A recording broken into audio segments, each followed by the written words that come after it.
Jutro u gradu Puke. Brzo smo se spremili, doručkovali i krenuli na put. Čekalo nas je nešto više od 350 km. Za nas piece of cake. Google kaže samo 9 sati vožnje.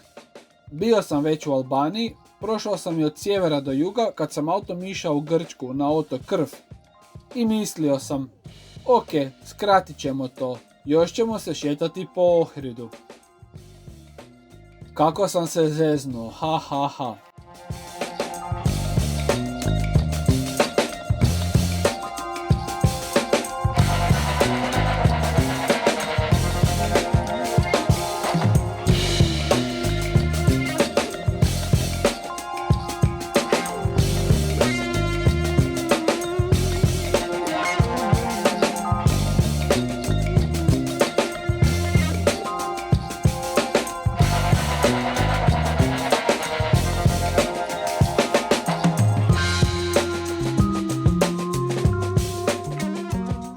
Cesta SH5 još bila koliko toliko dobra, ali kad smo skrenuli na SH22 postala je uža i naravno lošija. Tada sam shvatio zašto navigacija pokazuje 9 sati za 350 km. Jučer kada smo stigli u Puke, Nikola je promijenio prednje pločice na KTM-u jer je rekao da do Ohrida neće izdržati.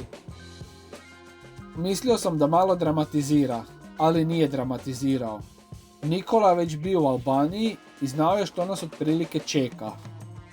Prije nego što je sagrađena autocesta, SH22 je bila jedina poveznica Skadra s Kosovom, a nakon toga je pala potpuno u zaborav. Danas se smatra jednom od najizazovnijih cesta u Europi. Za nas na motorima to je bio pravi vozački roller coaster. Asfalt je na dijelovima potpuno uništen, pun rupa i nepredvidljivog šljunka u zavojima koji te drži na 100% koncentracije. A dodatni začin su lokalne krave i koze koje posve opušteno odmaraju nasred nepreglednog zavoja. Cesta je loša, ali to kompenzira na pravi način. Pogledima kakve nisam ni sanjao da ću vidjeti. Pogledima koje inače vidiš samo na slikama i u filmovima. Vozili smo polako, što zbog ceste, što zbog uživanja u pejzažu. Smjer putovanja je Bajram Kuri.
planinska regija na sjeveru Albanije toliko je izolirana da su se ovdje jako dugo sačuvali stari običaji. Čak ni za vrijeme brutalne komunističke diktature nisu se uspjeli iskorijeniti. Jedan od tih običaja je zakon kanuna. Što je zapravo kanun? Radi se o drevnom kodeksu tradicionalnih zakona koji su stoljećima uređivali život u planinskim dijelovima zemlje. Pokriva sve segmente života, a najpoznatiji dio odnosi se na krvnu osvetu.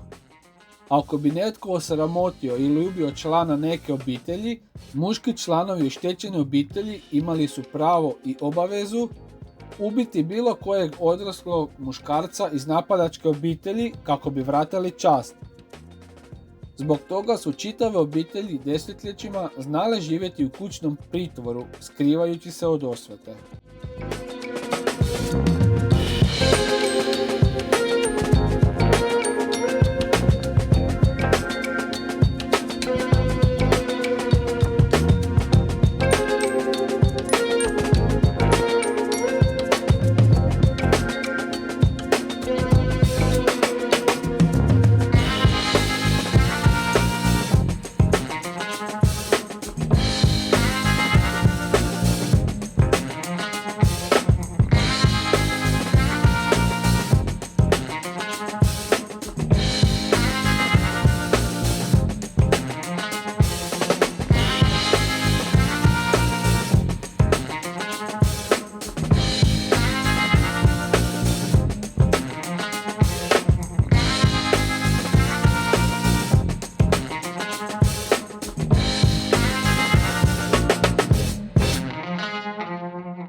Prolazimo pored rijeke Drim.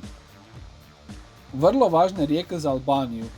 Na njoj se nalaze 3 hidroelektrane koje proizvode većinu struje za cijelu državu.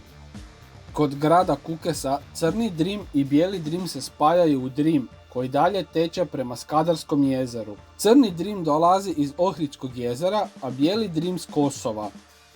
Rijeka Drim nas prati skoro cijelom rutom, duž SH22 i SH23 do Kukesa. Dalje, prema Ohridu nastavljamo pratiti Crni Drim.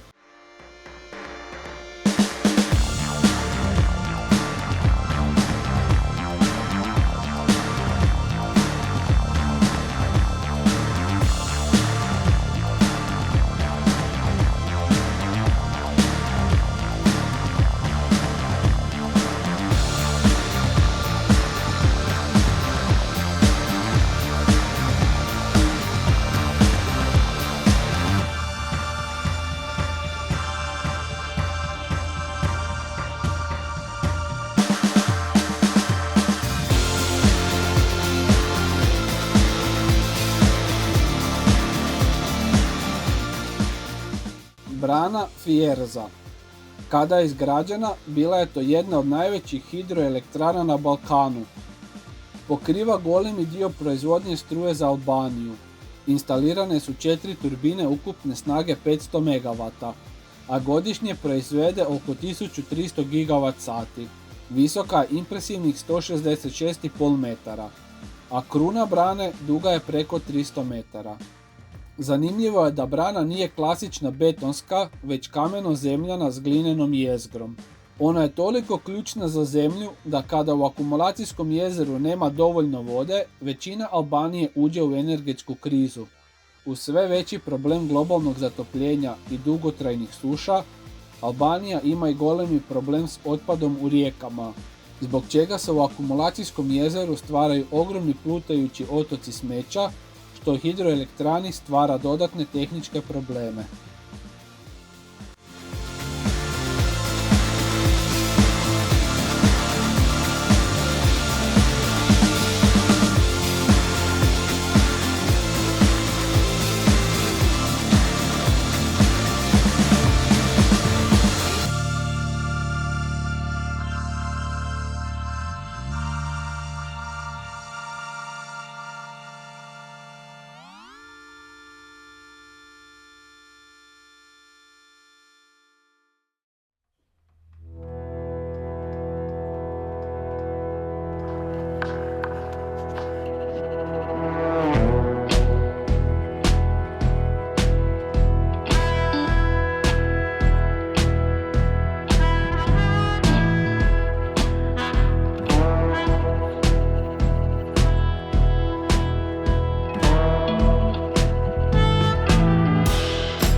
Bunkerizacija Albanije.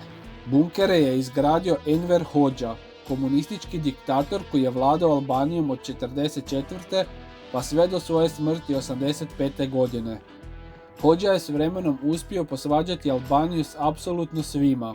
Prvo sa Zapadom, pa s Jugoslavijom, pa sa Sovjetskim savezom i na kraju s Kinom. Albanija je ostala potpuno izolirana, a Hoxha je postao patološki paranoičan da će zemlju netko napasti. Sredinom 70-ih pokrenuo je službeni program bunkerizacije. Ideja je bila jednostavna. Svaki građanin mora imati svoj bunker iz kojeg će braniti domovinu.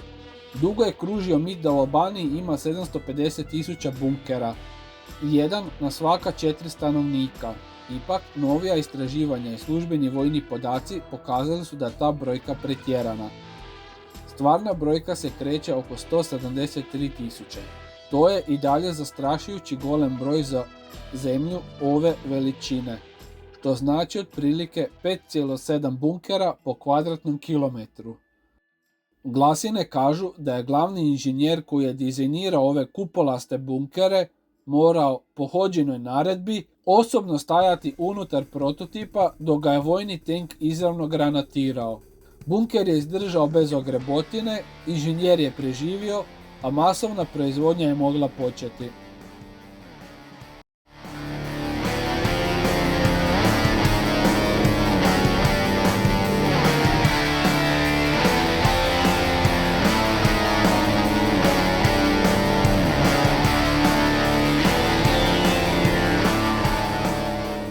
Iznad Kukesa uzdiže se planina Đalika.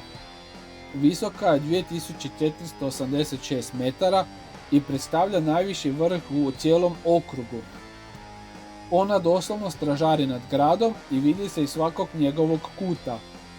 Prelazimo preko Bijelog Drima na mostu i ulazimo u grad.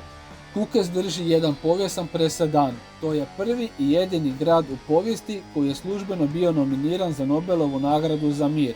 Tijekom rata na Kosovu 1999. godine u ovaj mali planinski gradić koji je tada imao jedva 16.000 stanovnika slio se golemi val od oko 450.000 izbjeglica s Kosova. Iako i sami izrazito siromašni, jer je to bila jedna od najsiromašnijih regija Albanije, pokazali su nevjerovatno srce. Otvorili su vrata svojih domova i u njih primili preko 90.000 ljudi, dok su ostatak smjestili u šatore na trgovima, stadionima i poljima. Cijeli je grad živio kao jedna velika humanitarna obitelj. Iako nagradu na kraju nisu dobili, ova nominacija je trajno upisala Kukes u povijest svjetske solidarnosti.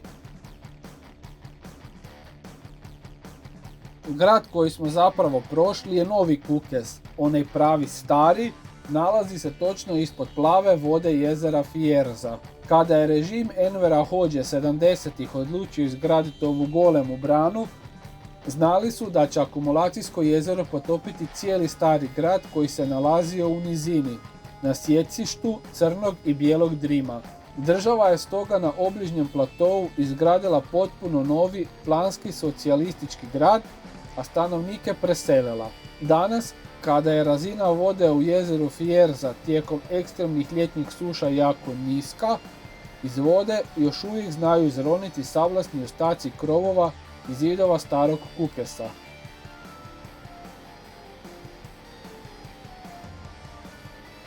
Nakon Kukesa nastavljamo dalje pratiti Crni Drim, puni dojmova i s gumama malo više potrošenim nego ujutro.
Sljedeća stanica, prelazak granice kod Debara.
Prelazimo u Makedoniju i odmah kod Debra upadamo u onaj vuneni prometni čep s početka videa.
Nakon što su nas ovce konačno pustile, nastavljamo zadnjih par kilometara i stižemo na cilj, predivni Ohrid.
Mnogi kažu da je SH20 kraljica albanskih vidika, ali ovi pogledi duž rijeke Drim na SH22 ozbiljno joj konkuriraju.